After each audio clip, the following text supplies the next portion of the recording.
పెద్దారం మండల సాధన కమిటీ ఒక గ్రూప్ చేసుకున్నాము.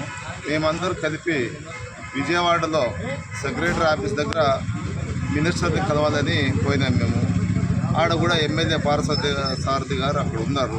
ఆయన ఒక మినిస్టర్, మన Kurnool district minister TG Bharat గారు వచ్చినాడు బయటికి. ఏమి ఇలా వచ్చినారని మమ్మల్ని అడిగినాడు. ఆయన అడిగితే ఎట్టన్నా మేము జిల్లా కావాలా మండలం కావాలని వచ్చినామన్నా అంటే ఆయన ఏమన్నాడంటే, ఆ ఊసేది మీరేం మాట్లాడతారు లేదా అని యూట్యూబ్లో అట్లాంటివి చూసి పేపర్లు చూసి రాకండి, దాని గురించి ప్రస్తావన లేదు అసెంబ్లీలో అని చెప్పినాడు. అప్పుడు చెప్పినప్పుడు పార్థసారథి గారు పక్కనే ఉన్నాడు. ఏమో ఒక్క మాట కూడా అనలేదు. ఆయన ఇంతవరకు కూడా ఖండించింది కూడా లేదు. ఇలా అన్నాడు కదా అని ఆయనే అడ్డపడతాడు. కానీ మా ఎమ్మెల్యే గారు మాత్రం అడ్డపడే ప్రసక్తే లేదు.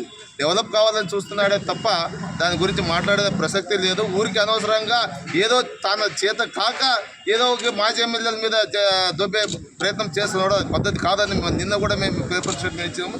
ఈరోజు కూడా అదే మాట అంటున్నాము. నీవు చేస్తే మేము సంతోషించేవాళ్ళం, మన ఎమ్మెల్యే ఫస్ట్ అని చెప్పగలుగుతున్నాం. జిల్లా అయ్యేంత వరకు నేను మన పెద్దవాళ్ళ బహిరంగ సభ ఏర్పాటు చేసే ఒక మాట అన్నాడు ఆయన, ఎవరు పార్థసారథి గారు. నేను ఒకవేళ జిల్లా కానీ మండలం కానీ రాకపోతే నడి రోడ్డున భీమస్థ సర్కిల్ దగ్గర నిరాహార దీక్ష కూర్చున్నా చెప్పినాడు. ఆ మాట మీద నిలబడాలని ఆయన కోరుతున్నాము.